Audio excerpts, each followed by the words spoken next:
We are united in diversity. We are very heterogeneous in our opinion. We are doing this in our open democracies, discussing this all open and loud, and I'm not for that. What is European Union? What is freedom? How we learn together.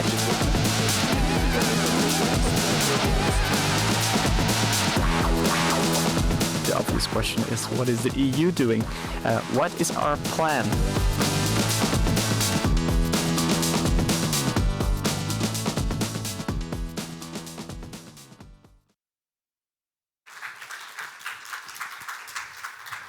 Okay. Welcome back. We are now going to be joined by Defense Commissioner Andrius Kubilius, and we'll be talking about defense and competitiveness. And on first sight, you would think that defense traditionally hasn't had a lot to do with competitiveness. It's that one sector where cost and efficiency really haven't mattered. If you look at Pentagon spending, that's not a big way that they think about it. But you certainly do see a shift in the thinking in Europe in the last, I guess, 4 years now, especially since the war, the full-scale war with Ukraine, probably dating back to 2014. With the illegal seizure of Crimea and the change in European defense thinking. You're the first defense and space commissioner. This is your core function. Maybe give us a state of play of where Europe is in its effort to create a more coherent domestic defense industry in a sector that's traditionally been quite fragmented and dominated by the United States as well? Well, definitely we are, first of all, in quite a challenging environment, security environment.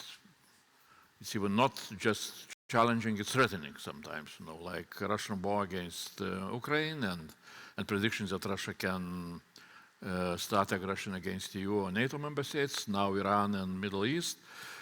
Besides that, American very clear strategy that they would in the future would shift more and more of their resources to Indo-Pacific, to Western Hemisphere, and they're asking us to take responsibility on conventional European defense on our shoulders. So everything that creates for us very clear demand to build our independent capabilities. And first of all, what we need to understand is that we have at the same time to do two jobs, which is not always very easy to combine. From one side, we need to speed up our development of our defense capabilities according to NATO capability targets. We have roadmap 2030 by 2030 because what our intelligence services are predicting that Russia can be ready. So that demands very quick, speed. What I was calling big bang in finances on defense, in procurement, and so on. From another side, at the same time, we need to develop and strengthen our defense industry. So it does not, sometimes when you want to build up your defense capabilities, you are just looking from where to buy equipment, and if South Korea or Americans have equipment, you are running and then buying. But from our point of view, it's very important really to spend as much as we can, or majority of those money in the European defense industry in order to build at the same time European defense industry, which, as you have said, has a lot of structural problems, like a historical legacy. It's very much fragmented along national boundaries, because our defense policy always was national prerogative and national sovereignty. So that is why really, we are moving ahead with different new instruments, like, for example, loans, which demanded that member states should go for joint procurement, and now we have the final stage of that very rapidly implemented instrument with 150 billion euros, and 2 sets of procurement is really joint procurement.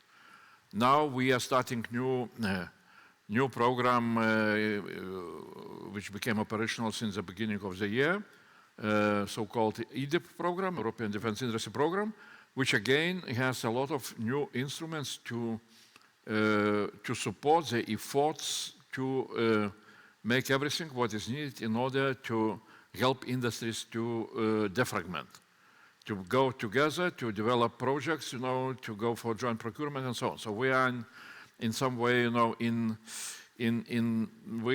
had a good start with some on the way, to implementation of roadmap, and we see new problems, new challenges. For example, we see very clearly that investment into defense, or let's say financial resources, ramped up more rapidly than defense production is ramping up. And now from that, we see that such a tendency can bring quite negative outcomes, because the prices for equipment will start to increase, and it started to increase, and that is a big concern for all of us. Waiting time for production also is increasing, so we need to see what additional we need to do in order to assist industries to ramp up their production much more. The industry has traditionally complained that one of their big factors holding them back is a lack of long-term contracts, that governments, we had this in France just last week, where Macron was pushing companies to take the risk, invest themselves, and the worry obviously on the industry side is they invest, expand factories, expand production, for some reason the emergency ends, and then they're left holding the bag, that the governments just don't fulfill these contracts. Is there a role for the EU in Absolutely, absolutely. Definitely, we decided when we got responsibility, my team and our services, we got responsibility to prepare so-called Ukraine support loan, 60 billion for defense. Still, it's, political, there are some political challenges. This is part of the 90 billion. Yeah, 90 billion, but out from that, 60 billion is for defense. So that goes through our services.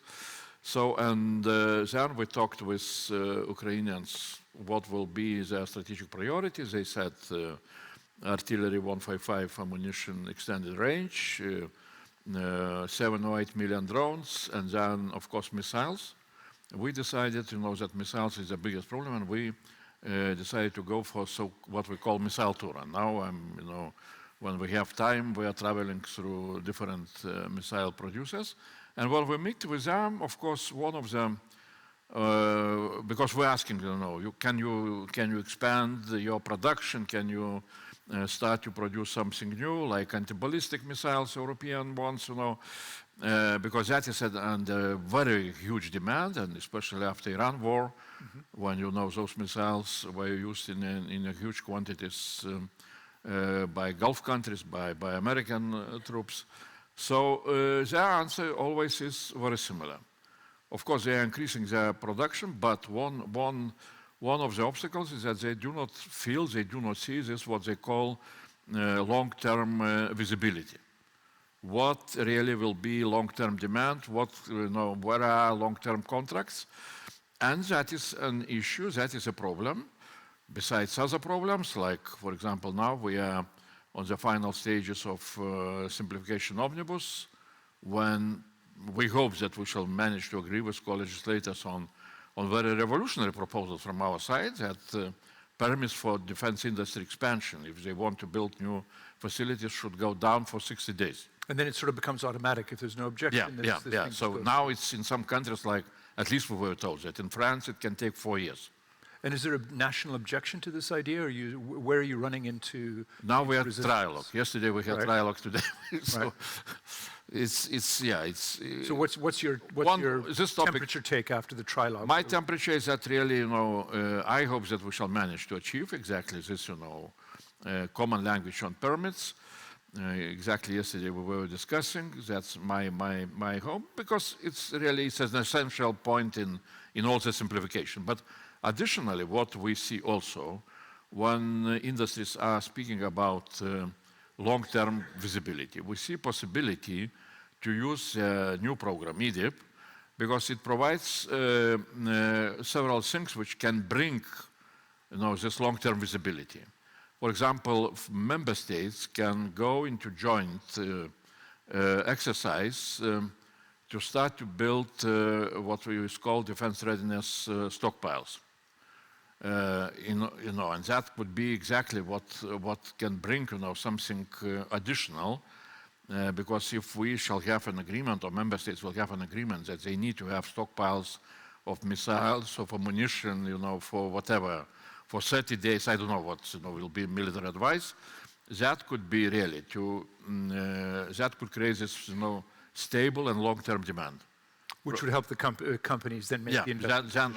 Or let's say second option is what the EDIP again is providing, possibility to create an instrument of so-called contracts on ever warm industrial facilities. Right.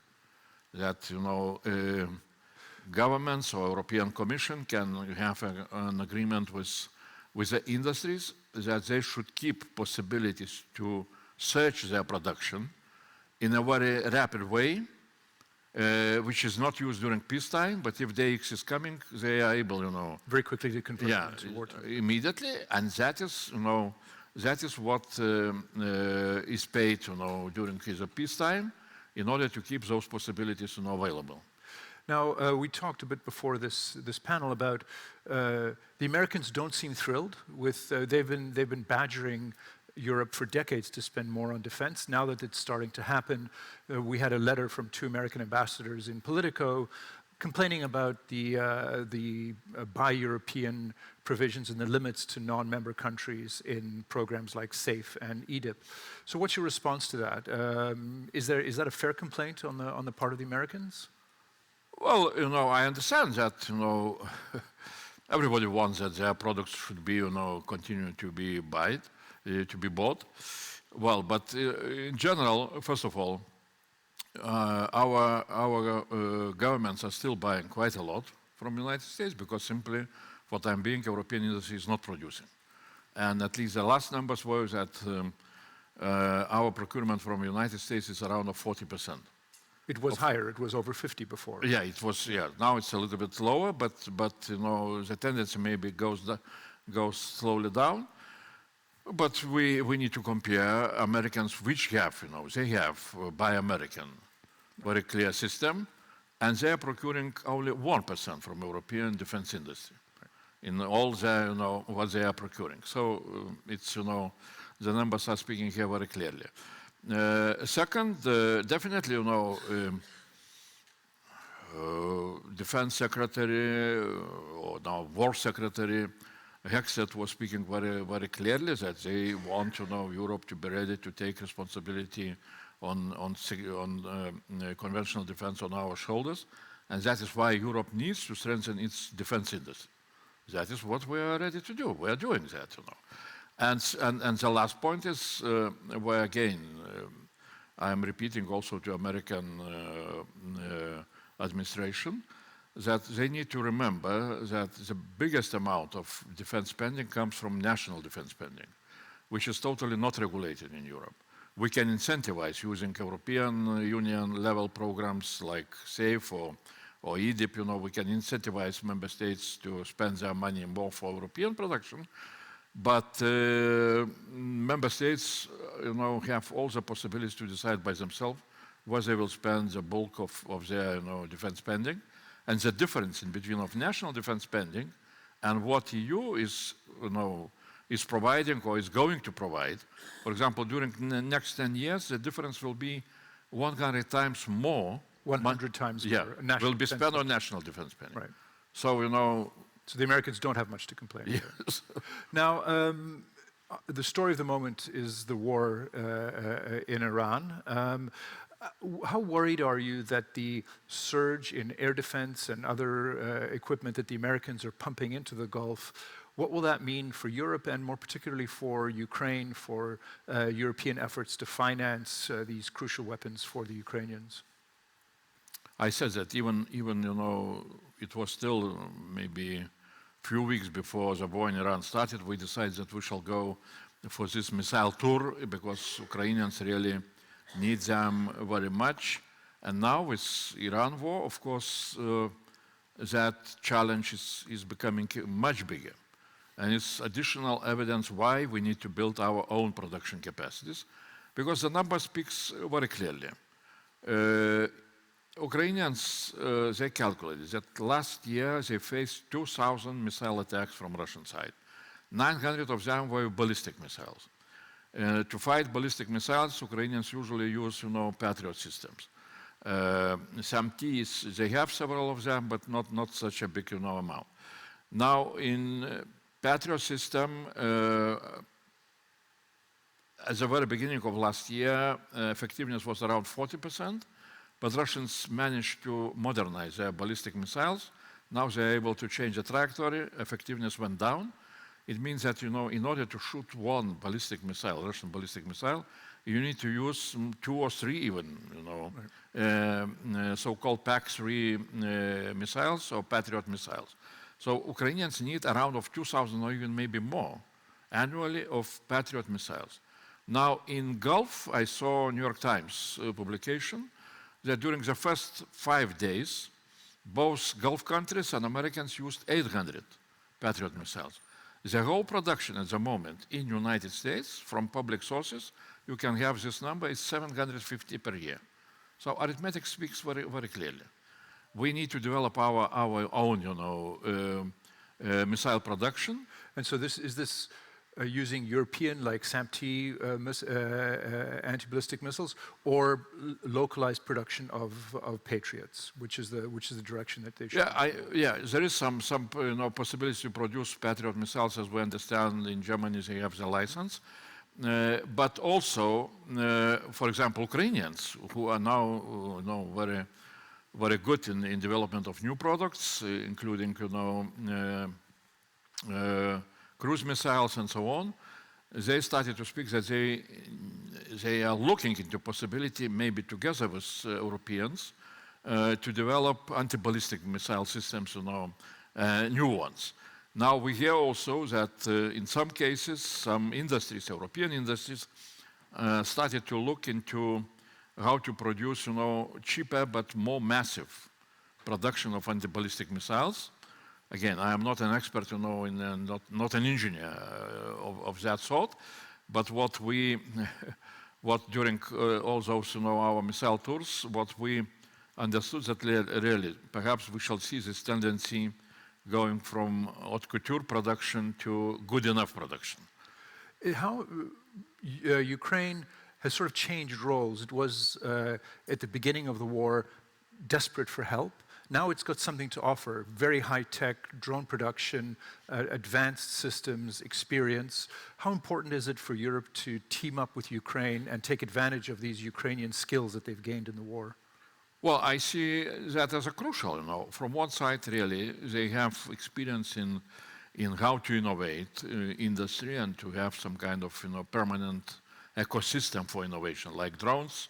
They are, they are becoming obsolete during 1 month or 2 months, so you need to innovate very rapidly. Second, they scale up production by 50 times. If you look into the numbers, back in 2022, it was 1 billion annual production. Now it's 50 billion, so we can learn a lot. And second, of course, they have clear knowledge, battle-tested experience of what does it mean modern warfare. And that is why, while we are talking, for example, and we passed a special communication last year on transformation of European defense industry, I was always repeating that, yes, such a strategy very much needed, where we are looking how to assist industries to transform supply. But on another side, we need to look how to transform demand. I mean, all that understanding of new modern warfare.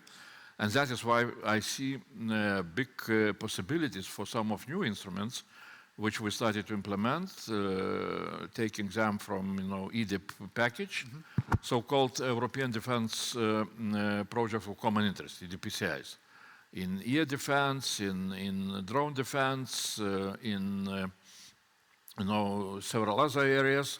Now last week we got 7 proposals from different member states. And Ukraine can participate, and at least in several of those projects from the very beginning, Ukraine is participating.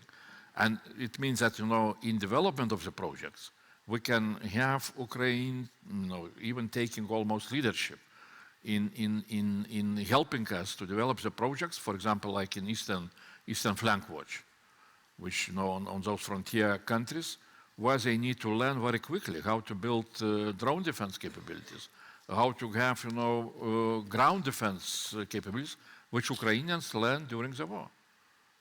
It does seem like a huge advantage for Europe to have this very, very experienced country right next door.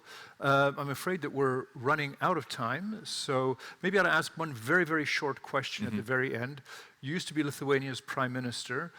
How worried are you about Russia in the future? Is Russia a real threat to your country and to the EU? Of course it's a threat, and in addition to that, we need to understand that if really Putin will decide to start an aggression against neighboring countries, Baltic, Poland, Finland, we shall face a Russian battle-tested army. Right. And that experience is not available for us. But the only Ukrainians Ukraine. have it. Only Ukraine has such an Thank you experience. very much for agreeing to do the panel. And after a brief stage change, we'll hear from Politico's senior tech reporter, Peter Heck, who will be moderating a panel on digital simplification. Thank you. Thanks a lot.